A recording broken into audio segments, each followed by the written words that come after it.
Hi guys, good morning. So andito ako ngayon sa may Corinthian condo dito sa may Ortigas sa mga condo ng mga uplines natin. Pinapa-experience sa akin kung gaano kaganda at kasarap mag-condo dito sa Ortigas.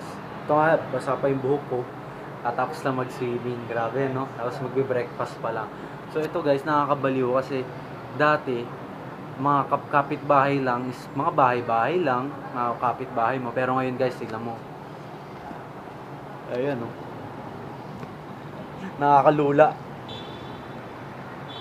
Dati 'di ba kapitbahay mo is bahay lang. Ito ngayon kapitbahay mo building na oh. Grabe, ang taas oh. Woo! Sarap ang hangin pa. So ganoon, sa akin lang, ito yung mga may experience mo once na nag-networking ka. Talagang sobrang sarap. May experience mo yung mga na-experience na mayayaman and lahat 'yon posible pag nag-join ka. So yun lang, huwag ka na magpahuli. Sumali ka na at sumama. Yes, happy networking.